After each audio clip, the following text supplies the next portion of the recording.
Hi, after chapter 3 of Rich Dad Poor Dad, now we are going to read third guidepost, that is, mind your own business. So without any delay, let's start. Chapter 4. Lesson 3, Mind Your Own Business. In 1974, Ray Kroc, the founder of McDonald's, was asked to speak to the MBA class at the University of Texas at Austin. A dear friend of mine, Keith Cunningham, was a student in that MBA class. After a powerful and inspiring talk, the class adjourned and the students asked Ray if he would join them at their favorite hangout to have a few beers. Ray graciously accepted.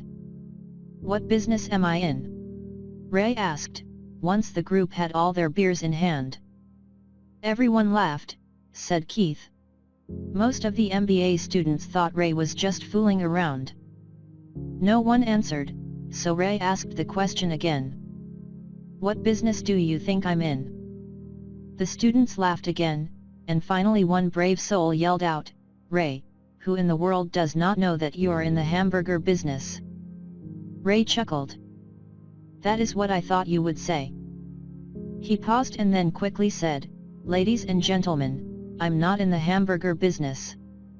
My business is real estate."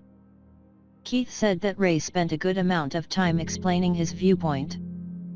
In their business plan, Ray knew that the primary business focus was to sell hamburger franchises, but what he never lost sight of was the location of each franchise.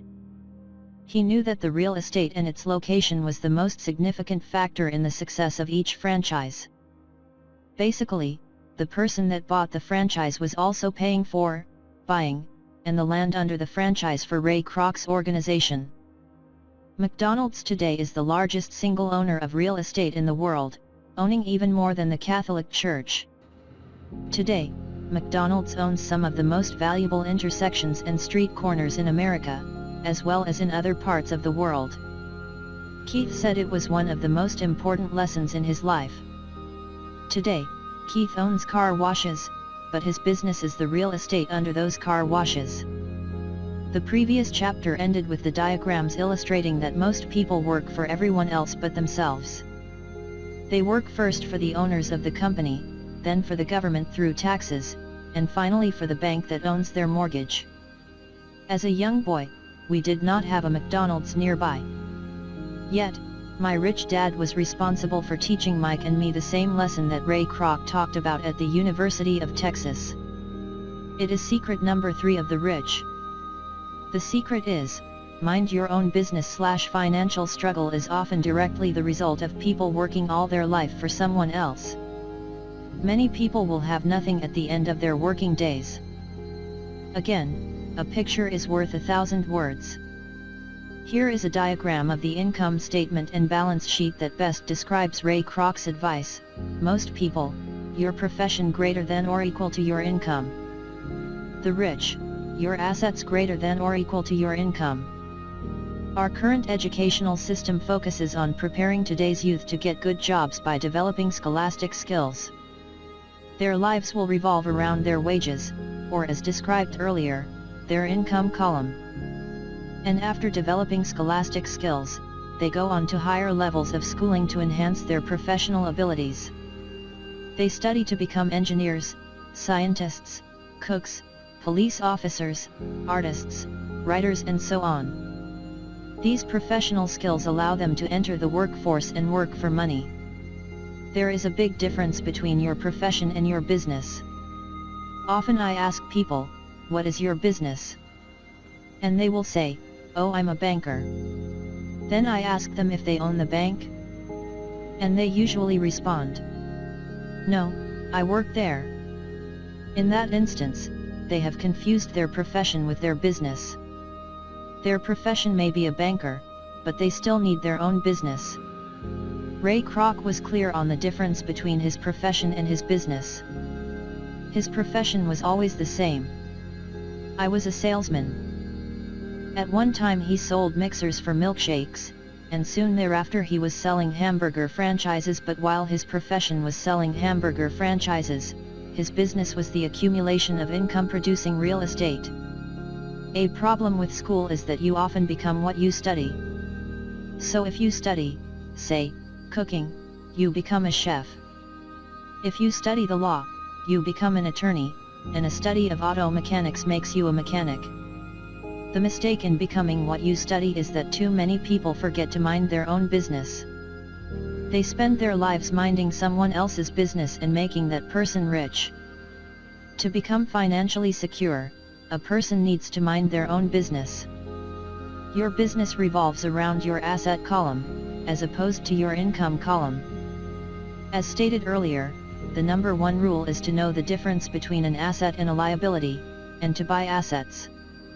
The rich focus on their asset columns while everyone else focuses on their income statements. That is why we hear so often, "I need a raise. If only I had a promotion. I am going to go back to school to get more training so I can get a better job. I am going to work overtime. Maybe I can get a second job. I'm quitting in 2 weeks. I found a job that pays more." In some circles, these are sensible ideas. Yet, if you listen to Ray Kroc, you are still not minding your own business. These ideas all still focus on the income column and will only help a person become more financially secure if the additional money is used to purchase income-generating assets. The primary reason the majority of the poor and middle class are fiscally conservative, which means I can't afford to take risks, is that they have no financial foundation. They have to cling to their jobs. They have to play it safe. When downsizing became the in thing to do, millions of workers found out their largest so-called asset, their home, was eating them alive. Their asset, called a house, still cost them money every month. Their car, another asset, was eating them alive. The golf clubs in the garage that cost $1,000 were not worth $51,000 anymore. Without job security, they had nothing to fall back on. What they thought were assets could not help them survive in a time of financial crisis. One assumes most of us have filled out a credit application for a banker to buy a house or to buy a car. It is always interesting to look at the net worth one section. It is interesting because of what accepted banking and accounting practices allow a person to count as assets. One day, to get a loan, my financial position did not look too good. So I added my new golf clubs, my art collection, books, stereo, television, Armani suits, wristwatches, shoes, and other personal effects to boost the number in the asset column. But I was turned down for the loan because I had too much investment real estate. The loan committee did not like that one made so much money off of apartment houses. They wanted to know why I did not have a normal job, with a salary. They did not question the Armani suits, golf clubs, or art collection. Life is sometimes tough when you do not fit the standard profile. I cringe every time I hear someone say to me that their net worth is $1 million or $100,000 or whatever. One of the main reasons net worth is not accurate is simply because the moment you begin selling your assets, you are taxed for any gains. So many people have put themselves in deep financial trouble when they run short of income. To raise cash, they sell their assets. First, their personal assets can generally be sold for only a fraction of the value that is listed in their personal balance sheet. Or if there is a gain on the sale of the assets, they are taxed on the gain. So again, the government takes its share of the gain, thus reducing the amount available to help them out of debt. That is why I say someone's net worth is often worth less than they think. Start minding your own business. Keep your daytime job, but start buying real assets, not liabilities or personal effects that have no real value once you get them home. A new car loses nearly 25% of the price you pay for it the moment you drive it off the lot. It is not a true asset even if your banker lets you list it as one. My $400 new titanium driver was worth $150 the moment I teed off. For adults, keep your expenses low, reduce your liabilities and diligently build a base of solid assets.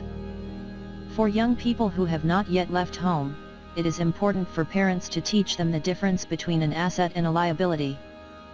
Get them to start building a solid asset column before they leave home, get married, buy a house, have kids, and get stuck in a risky financial position, clinging to a job and buying everything on credit.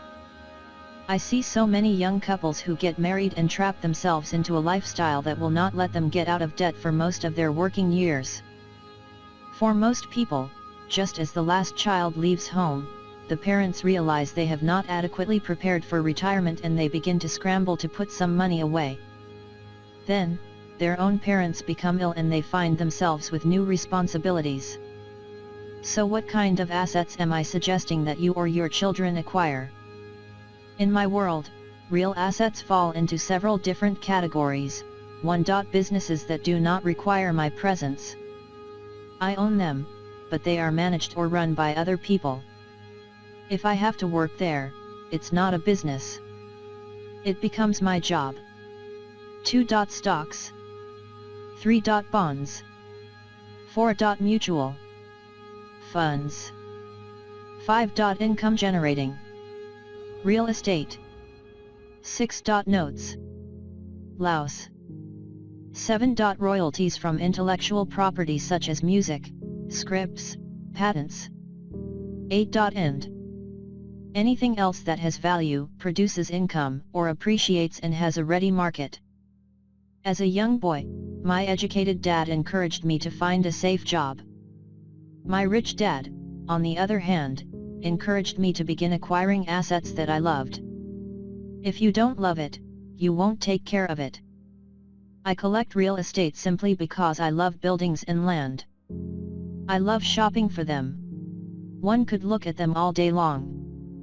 When problems arise, the problems are not so bad that it changes my love for real estate. For people who hate real estate, they shouldn't buy it. I love stocks of small companies, especially startups. The reason is that I am an entrepreneur, not a corporate person. In my early years, I worked in large organizations, such as Standard Oil of California, the U.S. Marine Corps, and Xerox Corp. I enjoyed my time with those organizations and have fond memories, but I know deep down I am not a company man. I like starting companies, not running them. So my slack buys are usually of small companies, and sometimes I even start the company and take it public. Fortunes are made in new stock issues, and I love the game. Many people are afraid of small cap companies and call them risky, and they are. But risk is always diminished if you love what the investment is, understand it and know the game. With small companies, my investment strategy is to be out of the stock in a year. My real estate strategy, on the other hand, is to start small and keep trading the properties up for bigger properties and, therefore, delaying paying taxes on the gain. This allows the value to increase dramatically. I generally hold real estate less than 7 years. For years, even while I was with the Marine Corps and Xerox, I did what my rich dad recommended. I kept my daytime job, but I still minded my own business. I was active in my asset column. I traded real estate and small stocks. Rich Dad always stressed the importance of financial literacy. The better I was at understanding the accounting and cash management, the better I would be at analyzing investments and eventually starting and building my own company. I would not encourage anyone to start a company unless they really want to. Knowing what I know about running a company, I would not wish that task on anyone. There are times when people cannot find employment, where starting a company is a solution for them. The odds are against success. 9 out of 10 companies fail in 5 years.